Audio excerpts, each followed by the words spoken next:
BSNL की strategic plan को देखकर एक बार फिर से जियो, एयरटेल और वीआई ने पकड़ लिया।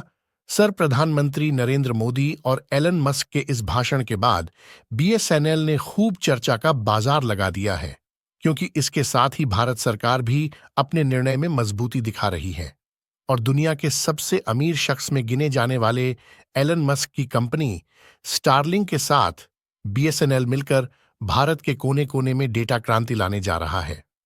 आपको जानकर हैरानी होगी कि बीएसएनएल और स्टारलिंक ने इस तरीके का प्लान बनाया है जिसे देखकर जियो, एयरटेल और वीआई की सांस थमती हुई नजर आ रही है, क्योंकि माना जा रहा है कि जियो ने पूरी कोशिश की थी कि भारत की सरकारी टेलीकॉम कंपनी बीएसएनएल के साथ काम करने के लिए स्टारलिंक को लाइसेंस न मिल पाए। लेकिन मोटा भाई की एक नहीं चली और एलन मस्क की कंपनी स्टारलिंक को भारत की टेलीकम्युनिकेशन के लिए सैटेलाइट इंटरनेट प्रोवाइड करने का लाइसेंस मिल चुका है।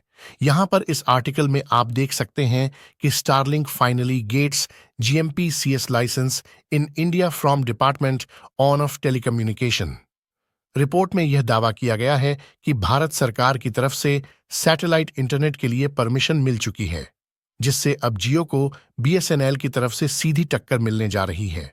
यकीन मानिए दोस्तों, 2.5-3 सालों के इंतजार के बाद स्टारलिंक को यह लाइसेंस मिला है और इस लाइसेंस को दिलाने में रतन टाटा ने अहम योगदान दिया है।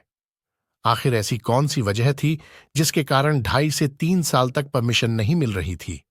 और ऐसा क्या हुआ कि अचानक स्टारलिंक को परमिशन दे दी गई है और इससे बीएसएनएल का कौन सा फायदा होने जा रहा है? इस वीडियो में हम आपको बताने वाले हैं, लेकिन आगे बढ़ने से पहले बीएसएनएल ने जियो, एयरटेल और वोडाफोन आइडिया को सीधे टक्कर देने के लिए मार्केट में अपने कदम को रख दिया है। उसके लिए वीडियो को एक लाइक और सब्सक्राइब करके कमेंट बॉक्स में रतन टाटा और बीएसएनएल को बधाई देना बिल्कुल ना भूले। दरअसल पिछले कुछ दिनों में प्राइवेट सेक्टर की तीनों टेलीकॉम कंपनियां जियो, एयरटेल और वीआई ने अचानक से अपने रिचार्ज प्लान की कीमतों को बढ़ाया है। इससे यह यकीन हो गया है कि यह कंपनियां लोगों को अपना गुलाम समझने लगी है, लेकिन इनकी सर्विस इतनी भी एडवांस नहीं है कि उनके सिवाय लोगों के पास कोई दूसरा ऑन ऑप्शन नहीं है। अगर बीएसएनएल, टाटा और स्टारलिंक तीनों साथ में मिलकर काम करते हैं तो इनकी सर्विस इतनी ज्यादा एडवांस होने वाली है जिसके बारे में जियो, एयरटेल और वीआई सोच भी नहीं सकते। क्योंकि यदि बीएसएनएल, स्टारलिंक और टाटा यह तीनों कंपनियां आपस में मिलकर काम करती हैं तो इन्हें भारत के किसी भी कोने में इंटरनेट पहुंचाने के लिए टावर की जरूरत नहीं पड़ेगी, बल्कि यह लोग सैटेलाइट के द्वारा डायरेक्टली बिना टावर के भारत के कोने कोने तक इंटरनेट पहुंचा सकते हैं, जो कि जियो, एयरटेल और वीआई की कंपैरिजन में बेहद ही सस्ता होगा। और वैसे भी बीएसएनएल के टावर जहां पर लगे हुए हैं और नेटवर्क अच्छे चलते हैं, वहां पर भी बीएसएनएल की सर्विस जियो, एयरटेल और वीआई की अपेक्षा लगभग आधे दामों में मिल रही है। वैसे देखा जाए तो मुकेश अंबानी को भी भारत की बीएसएनएल, स्टारलिंक और टाटा की जुगलबंदी के बारे में पता चल चुका है, इसलिए वह भी सैटेलाइट इंटरनेट प्रोवाइड करने में हाथ पांव मार रहे हैं। लेकिन इनके पास स्पेसएक्स जैसी कंपनी नहीं है, जिससे यह हजारों और लाखों सैटेलाइट अंतरिक्ष में लॉन्च करके बिना टावर के डायरेक्टली इंटरनेट डाटा लोगों तक पहुंचाने में असफल हो रहे हैं।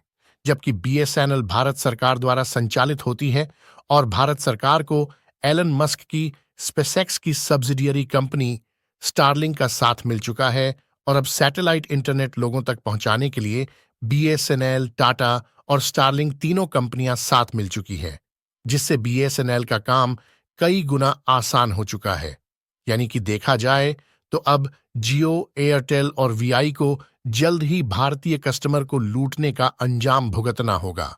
यह कंपनियां आज के समय में भारतीय मोबाइल यूजर्स को अपना गुलाम इसलिए समझना शुरू कर चुकी है क्योंकि यह कंपनियां समय के साथ बदल चुकी हैं।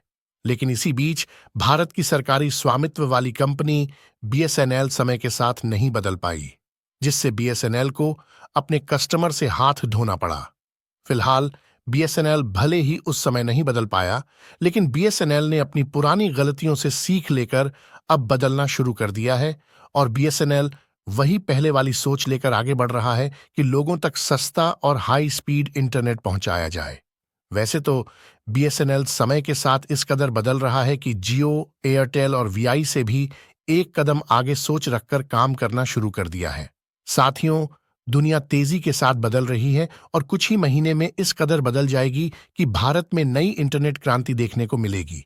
और ये इंटरनेट क्रांति ऐसी होने वाली है जिसके सामने जियो और एयरटेल के 5G नेटवर्क और जियो फाइबर जैसे हाई स्पीड वाले वाईफाई नेटवर्क भी बौने पड़ जाएंगे, क्योंकि अब सैटेलाइट से ही डायरेक्टली 300 MB पर सेकंड से ज्यादा इंटरनेट स्पीड मिलने जा रही है।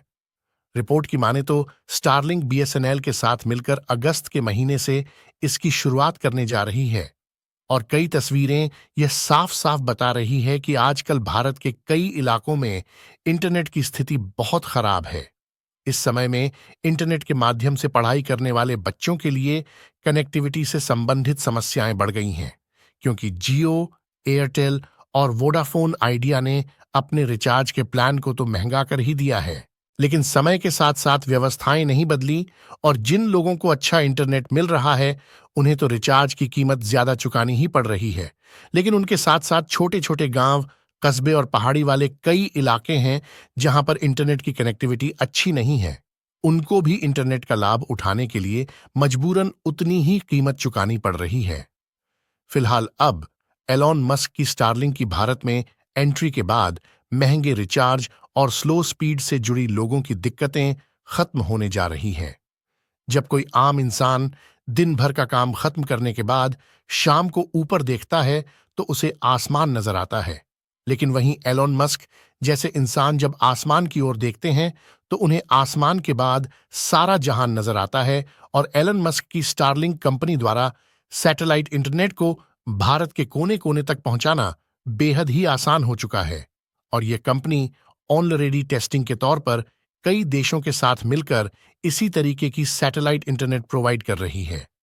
और स्टारलिंक ने ऐसी जगह पर सैटेलाइट इंटरनेट पहुंचाकर टेस्ट कर लिया है जहां पर जियो फाइबर और 5G नेटवर्क फेल हो जाते हैं।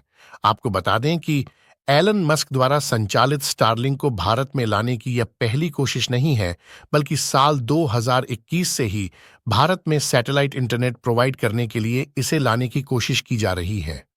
हालांकि कुछ सिक्योरिटी और डेटा गोपनीयता को लेकर एलॉन मस्क सहमत नहीं थे, लेकिन अब एलॉन मस्क भारत की नीति पर सहमत हो गए हैं, इसलिए इनको भारत की तरफ से लाइसेंस दे दिया गया है। अगर ध्यान दिया जाए तो भारत के कई ऐसे सुदूर और पहाड़ी इलाके हैं जहां पर इंटरनेट पहुंचाना काफी ज्यादा मुश्किल हो रहा है, क्योंकि टावर और ब्रॉडबैंड सर्विस पहुंचाने के लिए तारों का जाल बिछाना काफी ज्यादा एक्सपेंसिव है। लेकिन स्टारलिंक जिस तर्ज पर काम करता है, इसी पर भारत की स्पेस एजेंसी इसरो भी पिछले कुछ सालों से काम कर रही है और इस बात की उम्मीद है कि भारत की स्वदेशी कंपनी को भी जल्द ही सफलता मिलेगी।